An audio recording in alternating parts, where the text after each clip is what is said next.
Hey YouTube, as you can see from the title video above, I'm going to be doing a comparison video and some pros and cons about the Savage FLux and the Revo Brushless edition. So, I'm going to be talking about pros and cons for the Savage, pros and cons for the Revo, and which one's better for doing what. First of all, let's start with the Savage FLux. The Savage FLux, if you want a basher, a pure basher, you don't want to do anything else, I would go with the Savage FLux. Just because it has beefier shocks, somewhat more aluminum parts.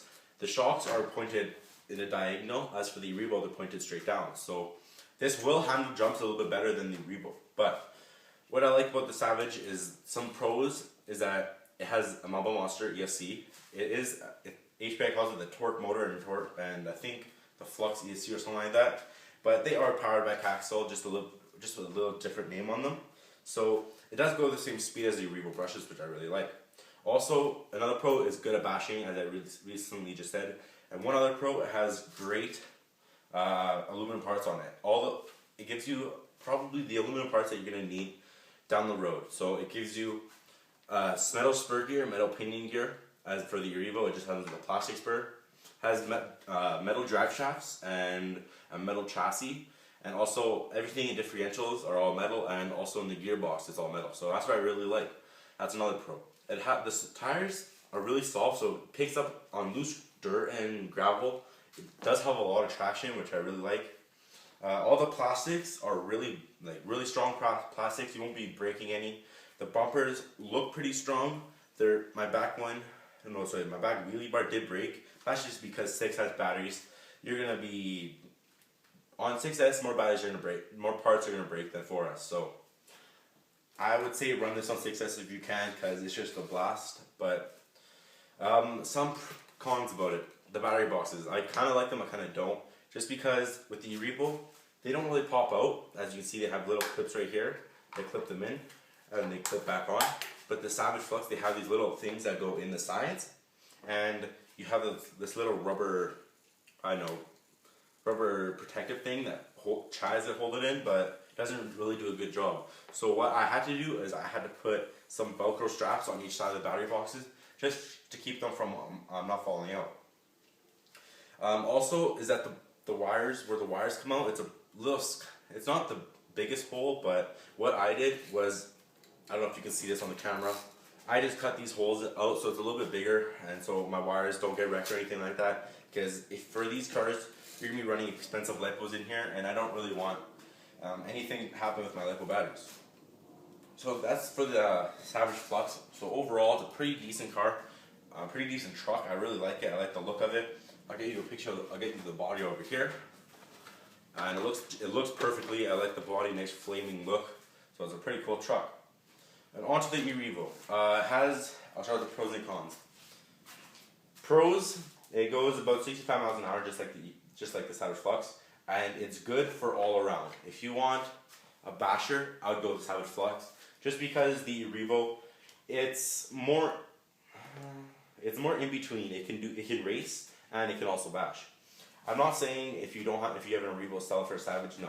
If you have a Revo but you want a basher, either upgrade this, put some parts on here that make the ground clearance a little bit higher, or also buy a Savage FLux. I wouldn't sell my Revo, but I haven't had any problems with it. The only problem I did have was a diff stripped in the back gear. That's just because standing backwards on 3S LiPo it's going to break those discs pretty fast.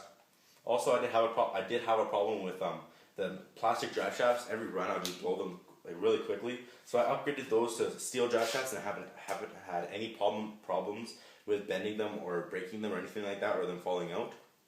I do have all RPM all the way around, so it's a pretty durable truck. I upgraded RPM just because I kind of just wanted them. I got them for a birthday present. I did break one A-arm, but that was because I drove into a wall. So it's going to break if you crash into a wall.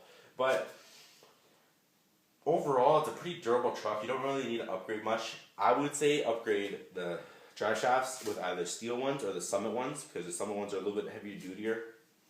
But other than that, I wouldn't really upgrade anything on this car. It handles pretty good, and I like everything.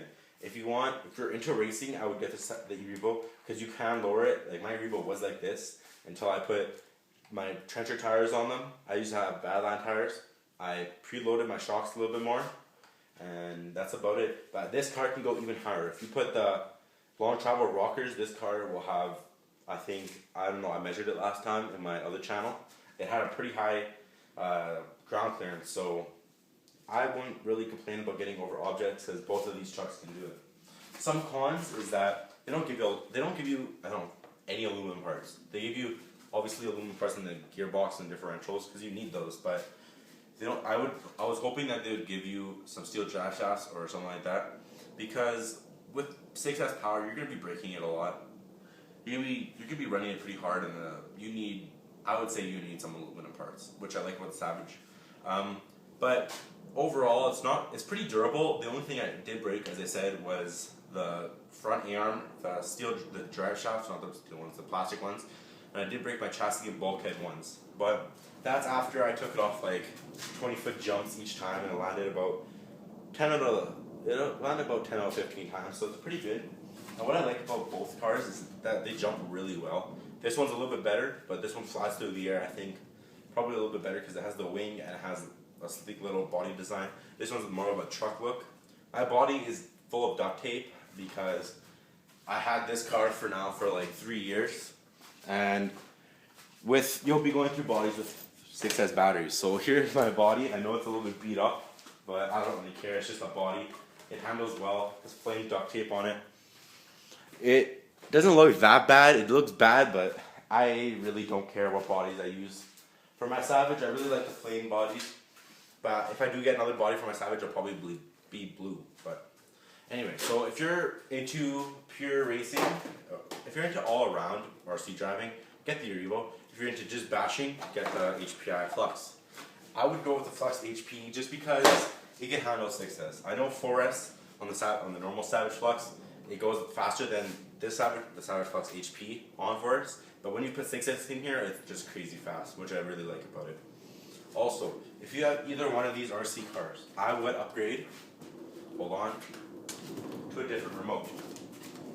I use my Spectrum DX3S just because I like having different features from my RC cars. I'll put this right up there. I like having all the features I need from my RC cars, and sometimes if you want to let other people drive your cars, you can tone down the throttle and the throttle punch on here, which I really like. So you don't really need the Traxxas Field Programmer, but I'm going to be getting that pretty soon just because I can program a little bit more than just on my radio. But as I said, if you have either one of these RC cars, I recommend getting a Spectrum DX3S. It's a great radio. Haven't had any problems with it so far. But yeah, so that's all I really have to say. I'm going to do a little conclusion. If you want a basher, Savage. If you want all around, Revo. They're both pretty durable. They both look sick with their stock bodies. So yeah, I haven't had any problems with them. I do run both of them on 6S lipos, so they go around the same speed, and I like both of them fairly. So thank you, and remember to, if you want, comment, rate, and subscribe. You don't have to, but I really enjoy it. And if you guys want to see any more videos of what I like, if you guys want to see videos, any type of video, please post them down in the description below, because I really enjoy making these videos and I want to make more. So thank you. Remember to comment, rate, and subscribe. Bye.